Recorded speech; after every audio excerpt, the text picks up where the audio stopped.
new Jennifer Angels podcast. This episode is Singing Angel, Courtney Santana. My name is Andrea Palm, and I am this week's co-host. And it's me, Aaron Setliff. I'm the division chief of the Protective Order Unit at the El Paso County Attorney's Office, and also this week's co-host, Andrea. It's been a minute. I need to know what's up in your world. I need to know if you got the pink Jeep yet. What's going on? Unfortunately, I have not gotten my pink Jeep yet, but I'm looking into it. Nothing much. I've just been busy focusing on school. I'm ready to graduate already. What about you, Aaron? What's up in your world? Yeah, I'm gonna graduate too. No, I graduated a while ago. Tell me, so are you taking finals or what? Yeah, What? no, I'm not taking finals yet, but I'll be taking finals in like a month, so I'm already starting to just study for everything, making sure I pass physics. Hopefully I do, but Oh, we'll just see how physics. it plays out. I know physics is not for me. This is the first problem. And do you know where you're gonna go to college? I'm gonna stay at UTEP. Yes, Yes. So then you can be my co-host forever. I can. I'm looking forward to it. I'm excited. Okay, well, I get to introduce my friend Courtney Santana. She's a beautiful, on so many levels, vocalist, singer, songwriter, and 24-year survivor of domestic violence and sexual assault. Courtney Santana is the CEO of Survive to Thrive Foundation. I should say and the managing partner of Sanctuary Platform LLC.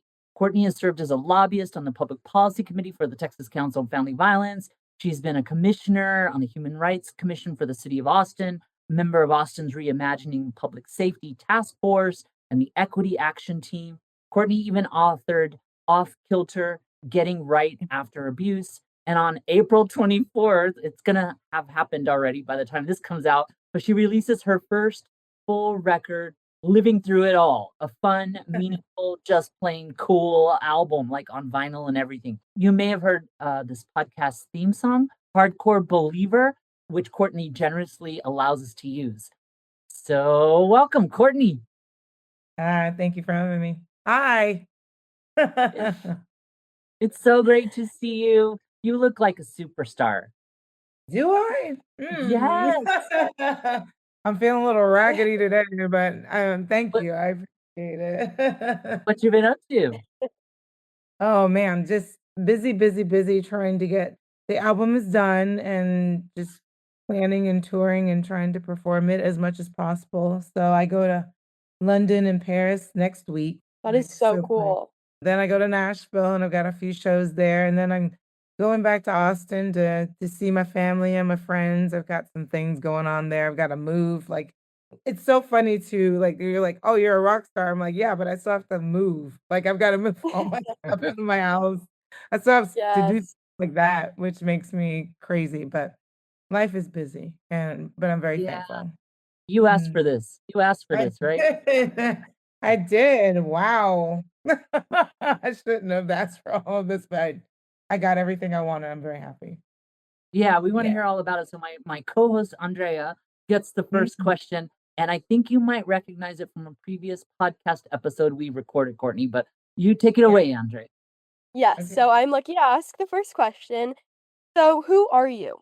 Oh man, that's a deep question. That's a deep cut. I feel like I am a very empathetic soul that just happened to land into an amazing purpose that didn't come the traditional way.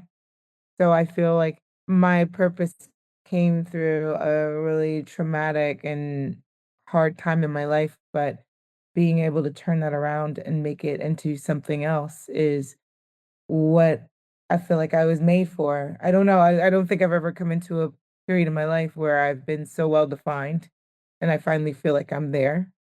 Dealing with domestic violence and being in that position has really framed every aspect of my life, even up to making this album, because I want somebody that was like me to hear those words and be encouraged and be inspired. So I think I'm just an empathetic person with an amazing mission and purpose and just the drive to keep it going. I don't know how I'm keeping it. Maybe it's that Aries power I have going. It's Aries season that I got going on right now, but that's literally what I feel like I'm made to do. So, Andrea, am I allowed to do follow-up? from your question? Are you okay with that? Yeah, and I Okay. also have a follow-up as well. You go. You Okay. do it. Okay, I'll go first. So, how did you find your purpose? Like, how did you know music was for you? I knew that music was for me because literally when I was a little girl, my mom had all these records around the house, and she had me in every tap dance class that I could possibly be in, and it's always been that place I go to get relief, like instantly. Like if I'm stressed, I play some music and then things start to flow. It breaks mental blocks for me. I'm very creative that way. But I think I've always known, like, even as a little girl, I mean, the earliest days are I told my friend, my mom the only place in my mom's house that had a floor that I could tap dance on was the closet. So my mom would put me in the closet and close the door, and I'd be tap dancing in there listening to music. But, I mean, Mhm. that's always just been a part of my life, and because of her influence, it's now it's gone down into my children and even my grandchildren, so it's just always been there. Wait, news alert. Grandchildren? Children? Yeah, child, Oh, child. okay. I was like, what? There's only Music. one. Woo! No, no, I don't think there are any other ones. Just one. Yeah, the real star of the show, your grandchild. Let's hear about it's her, right?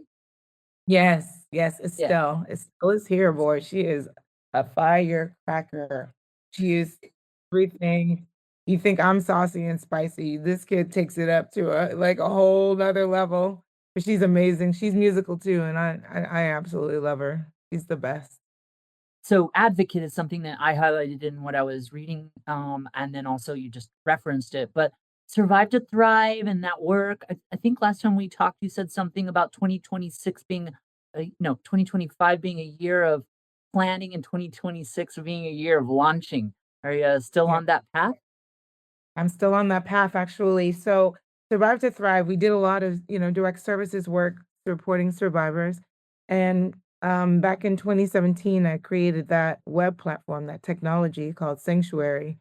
Sanctuary is launching this year, which is really exciting. We've got a couple of really big partnerships that are Mm. going to help us to get to a national level pretty quickly. So, whew, it's here finally, and I'm very excited And about and it. and just can you just quickly describe what it is? It's sort of bridging the gaps between direct service of shelters for survivors and what it can't get to, basically, right? Or you describe it better than me, I bet. Sure. No, Sanctuary, basically, I wanted to address housing insecurity for survivors. So if they can't get into the shelter that's local to them, we provide them access to our hotel safety net, which is a network of secured and safe housing and hotel spaces so that we can help them to stabilize and get them access to resources so they can get back into permanent housing. Yeah, it's like a Okay, booking. co-host. It's like a what? Oh, Sorry. It's like a booking.com for law enforcement and shelters so they can find a place for somebody immediately if they can't get into the shelter. I have a second question, but first of all, I wanted to say that it is so great what you're doing and Thank that hopefully it launches soon and it will all be successful. That is amazing. But now I have another question for you, and I wanted to ask you how you've helped boys and girls develop a healthy self-image. I feel like it's very important to have a healthy self-image, and I say that because for me, and I'll speak for myself, that a lot of times those moments of those intrusive thoughts that come in and say that you're not worthy of proper treatment, love, respect, friendship, a lot of times that's where the ugly things start to creep in. We have to feel like we are worthy of all of those beautiful things at a young age. I'm still learning, which is crazy. And I wish I was your age when I learned how much I needed to love myself because it would have saved a lot of heartache, a lot of trauma. I think that a lot of trauma comes from those empty spaces where we doubt ourselves. I feel like I'm answering the question well. That's what I would say to my granddaughter. That's what I would say. I'd be like, you know what, you are an amazing human being, and everything that you want wants you, just like Rumi would say. So that's what I would say to them. And your story is about coming to that realization for yourself, but also, you have a son and a daughter and now grandchild. How did Mhm. you help them develop that positive self-image? Was it easy? No. it was really difficult for me to show my children how to have a positive self-image because I didn't have one for a long time, you know? And it was a learning process and through therapy and a lot of prayer and meditation and really starting to understand that I am, worthy of all those things. It was difficult and I'm still doing it. It's a process, but I'm thankful that I'm on the end of it. Hopefully, I don't know if this is I mean, I don't have too many more years to live. I'm saying that terribly, but I'm just saying I'm an old lady now. I'm like, when am I gonna get there? Um, I feel like it's just always a process and just reminding yourself to love yourself and to have a lot of grace for yourself is really Mm. necessary to keep things moving. And co-host, I know Courtney kind of well, so I jump in with all these follow-up questions. I'm just curious, Courtney, at comparing how you raised your son versus your daughter, did you have any tricks or approaches or challenges that were different? Well, it's I'm glad to. interesting because okay, I'm gonna tell you a really brief right, rock and my son, my joy. From when my daughter was very, very young, she was always just the stable, like, let's get it done. Like she's just the very, very pragmatic one. She's always the one that's thinking and and then my son is the one who wants to crack a joke or he wants to make everybody in the room feel good. So I have for a really long time called them my rock and my joy. And then I realized I probably should stop saying that because now Kendall feels this responsibility for always being Mm, that for me, and I would mm, love for her to be able to be the joyful one, you know what I mean? And then my son, I mean, I would love for him to be the more pragmatic one and to make good decisions and to be the one that's the leader. So it's like now I wanna flip them, but I can't because I've always raised them to be that. But I'm thankful that they have a lot of strong role models in their lives. They've got me, they've got their stepdad, they've got a lot of people around them that have helped me to raise them, to be very powerful, strong, productive people. So I'm just thankful for that. Um, yeah, Kendall was different. I just raised her to be very strong and much like me. And Brennan, I raised him. They say you raise your daughters and love your sons. I kind of did that. But I raised two wonderful people. They're just good human beings. yeah, what a blessing. What a blessing. Okay, so this is the part where I get to turn the tables on my co-host. And you can even ask Oh, her questions, Courtney, too. But let's turn the boy. tables on Andrea. And I want to hear from you, friend. Have you had any challenges that you want to identify developing a positive self-image? Actually, I think I have. One of the biggest challenges that I've probably faced is comparing myself to other people, like whether it's how they look or like how their accomplishments. It really does affect one and it affects your confidence as well. I think that's something I've always struggled with, and I've had moments where I like base my self-worth on what other people think about me or like instead of how I think about myself.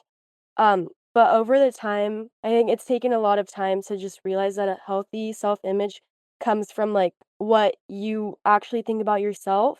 And like it's good to be kinder to yourself and like know that you're still growing as a person and to just not shut yourself off immediately. But for sure this is something that I'm still working on and I'm a lot more aware about it now. Mhm. Yeah, there's I this love sense of that. healthy competition. Yeah, me too, Courtney. Mhm. There's a sense of healthy competition, but Yeah. also you can, as you were describing, define your whole self by that competitive side, right? And I know you Yeah. do soccer, right, Andrea? I do. I do play soccer. Mm. And, well, yeah, just like I said, a lot of competition, and I think that's what honestly affects a lot of teens, most days, trying to uphold yourself to a level of, like, where everyone else is at, and when you struggle or when you have, like, when you fall down sometimes, it really does affect one's confidence. You've got one of the Absolutely. experts on confidence right here with you, I know. Andrea. So, Courtney, you have any thoughts or a question you want to ask of Andrea? I do actually. I think that I raised 2 athletes too. My son's a basketball player, my daughter played volleyball. And I do think that competition does build strong character. Do you feel like, Mhm. what characteristics do you feel like being as an athlete have helped you and you think are going to help you in the future, like with, your pursuit of all the things you want to do? Yeah, that's a great question. Honestly, I think being an athlete and being most all of my life playing soccer, probably being a leader sometimes, stepping up when people don't want to step up, and just having like, to have to take things into like the next level even though you don't have confidence or you feel like it's not going to work out or you're scared. I think sometimes just having to step up has helped me a lot. Um while playing sports, so I think that's honestly one thing that I've learned a lot about. I just want Yeah, to tell you right Courtney, now, go I ahead. No, have you go tears ahead. welling up in my eyes because, like, I think what you just said is going to help me today. That's great. I'm glad I said it. And you just have to keep going because Yes. eventually you're gonna reach that goal. Thank you for Yes. that. Yes. Wow. Thank you for the question.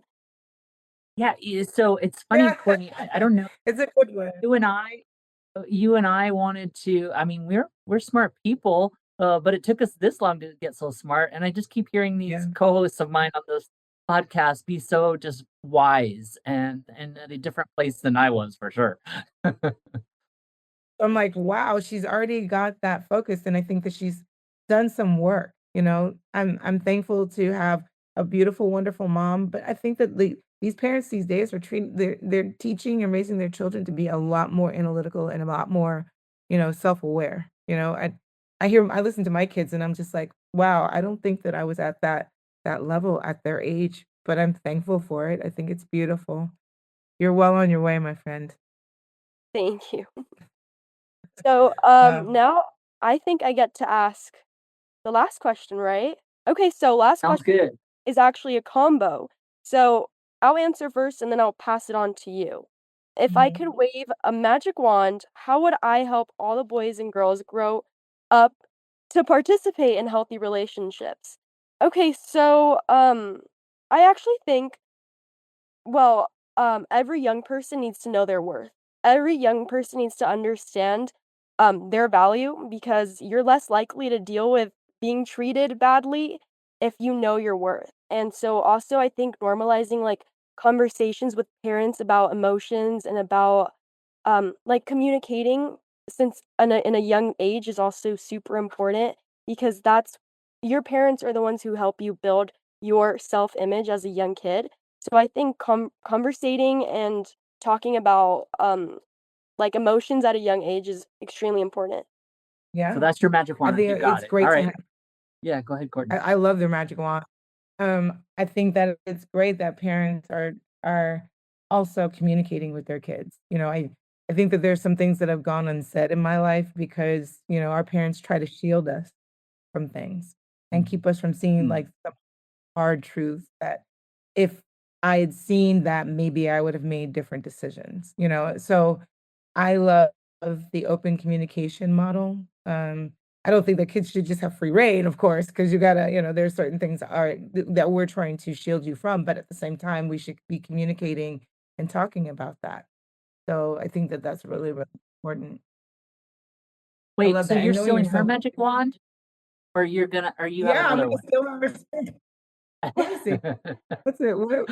I'm stealing wands. Um, I don't know. I think I like the self-worth one. I would say grace just keeps coming back to me, like just giving yourself grace. Um, and knowing that sometimes one door will close. I mean, that's what is that? What's the cliche? Like, well, the door closes, or another will open, or the window will open, or that's really true. There have been many times in my life where I felt like I was pushing towards something and it wasn't happening, and I was just like, what's going on? And I've worked so hard, blah blah blah, and then the door will close. Is because something else is waiting for that time and attention and care that I was giving that one thing. And once I'm in the proper spot, then it starts to move very fluidly, and it's just like, okay, then, I'm gonna stop being so hard-headed and holding on to things that just aren't meant for me. Sometimes it's time for you to let go of certain things. That's a great magic wand. I love it. And I'm writing down all the magic wands. At the end of this season, I'll have like, I don't know, 10 or so of them, and we'll be able to come up with a manifesto, Jennifer's Angels manifesto of magic wands. I'm mixing my metaphors. But anyway, you get the picture what I'm talking about. I do. I And do. Juliana in a previous, she's one of the other co-hosts, in a previous episode turned it back on me, or no, Anne did, Anne Franco, and she let me do a magic wand too. And the one I would like to just wield is that I'd love everyone to listen to your album. Knowing it's fun and it's exciting and it's a good listen. And look at her hold it up right there. Yeah, it's just like also inspirational and just like a good listen. And so like here I am being a commercial, but I'm telling you, like all these discussion points that we had this during our time together today, you cover them in that album. And so it's just super exciting to see it manifest after all of your challenges, but also all your hard work over the years. Andrea, you've met one of my main sheroes that of all the people I've met in my entire career. I just want to be like Courtney when I grow up. You wouldn't know it, but she's more than 25 years old. But yeah, she's just one of my sheroes, one of the best ladies. So I have to thank Courtney for making time for me, even though you're in your gallivanting off in Mexico and London and Paris and blah blah blah blah. Well, and literally, I just want to tell you, like, literally every song on that album is about getting past something, moving forward with something, like living through it all, holding my own, and just having that self-confidence and having that ability to push past obstacles. I mean, I don't think that we talk about them enough. We don't know what people deal with from day to day, you know? It might be hard to just get out of bed for most folks, and you just living and thriving and trying to be joyful through it all is really important. Trying, doing your best. I'm doing my best. Yeah. Those are the best words, Courtney. We have to both thank you. I really appreciate it. And thank you, Andrea, for being co-host this week. Yes, no, thank you. And well, this has been a very powerful conversation, very inspiring as well. So I just wanted to thank you for being here with us today. Mhm. No, thank you. Erin, thank you for always being an advocate and a supporter of our community. Andrea, I don't even think you know this man right here he's done work that has changed my life. Like he's saved so many lives and so many people. A debt of gratitude. I have all of those things for you as well, Erin. I think you're the best in the West. Hi, I'm Drew Crecente with Jennifer Ann's group. In today's Gamer Corner, we have Damian Hadyi and Miranda Hadyi Olmedo from Argentina. Damian has designed several of the games for our Gaming Against Violence program, including The Guardian in 2014 and Be Brave in 2015. Last year's first place winning game about communication, Wasteland of Eloquence, was also created by Damian. But for this game, he was joined by his daughter Miranda. Damian and Miranda's team is called Two-Gen, a reference to the two generations that make up their team. Damian, congratulations on winning first place with your game, Wasteland of Eloquence. Hello, my name is Damian and this is my daughter Miranda. We are two-gen team. Our game was a truly two-generation effort and that's why we call ourselves two-gen team. My daughter and I put a lot of love and dedication into this game. For us, games are a powerful way to inspire curiosity and learning. We are thrilled that our very first visual novel together has been recognized by Jennifer Ann's group. This organization is so committed to the well-being of children and young people, and we love it. This award motivates us to keep creating experiences and where fun and education go hand in hand, especially in such important field as teen dating violence. And as the only Latin American team in the competition, this recognition is also a great, great personal pride for us. Damian and Miranda, it's exciting that a father and daughter joined together to create a winning video game. Did you play video games together when Miranda was growing up? I remember that we played a lot of games, but I remember especially one that's called Portal 2. There's two ways to play this game. One is a one-player way, and the other is the two-player way. We did the two-player games, the two-player way, and we really enjoy it.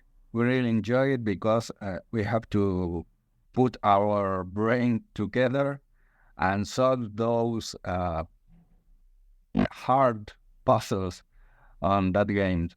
And I think that's a beautiful lesson for a game, that if you make things with some other people, you will get to better results than if you do it alone. And maybe that's why I love it so much, that game. Besides, it's a very beautiful game and has a great story behind. We agree. Many video games offer a great opportunity for collaboration, and that indie games like Stardew Valley are proof that you do not need to have a huge game studio to create a beautiful game. And what about you, Miranda? What do you think about the games we played or that you played? Well, my main inspirations are Undertale and Stardew Valley because they showed me that one person can make a game independently and still gain a following. I love seeing people truly enjoy a game, even if it's made by just one or a few people.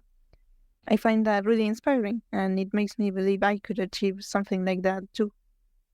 Thank you, Damian and Miranda, for sharing your thoughts with us and for designing Wasteland of Eloquence. We are going to be releasing the game this summer. It is a fun and engaging exploration of the importance of communication. Please stay tuned to learn when Wasteland of Eloquence is available. We are excited to share it with you soon. Thank you again to Damian Hadyi and Miranda Hadyi Olmedo of 2Gen Team for joining us on Gamer Corner.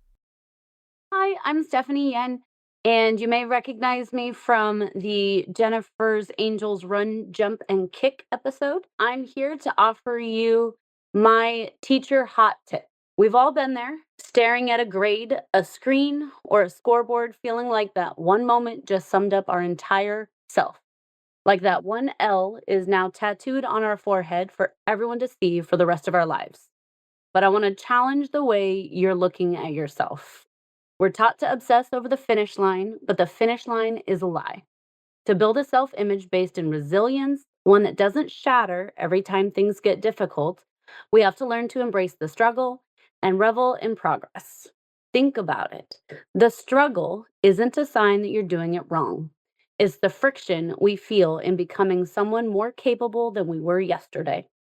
If it were easy, it wouldn't be growth. So when it's hard, don't back down. Lean in. Celebrate the victory of evolution. Start finding your win in the messy, small steps of progress. The one extra sentence you wrote, the one move you finally nailed, the teammate or friend you built up when they were struggling. These are the moments that can define you, the real you. Here's my most important message, my true teacher tip. The thing people won't always tell you. Failure is inevitable. It's a fact of life, like gravity or the weather. It's a guarantee at some point in everyone's life. Too common to ever be your full identity. Your self-image can't be built on a foundation of perfect. Take the pressure off. A healthy self-image grows and evolves with us throughout our highs and our lows, successes, near misses, and epic fails. Failure can't define you, but your dedication and your perseverance can. When you mess up, and you will, Don't ask, what are people going to think? Ask, how am I going to show up for myself and my goals tomorrow? Because that's where your real power lies. You aren't the mistake you made. You are the person who decided that the mistake wasn't the end of the road. Marvel in how far you've come. Embrace the heat of struggle and let your tenacity be the thing that defines you.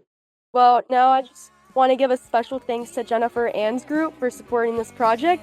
And if anyone wants to know more about the amazing teen dating violence prevention work that Jennifer Ann's group does, to head to jenniferann.org to find out more, and then follow the Facebook and Instagram as well.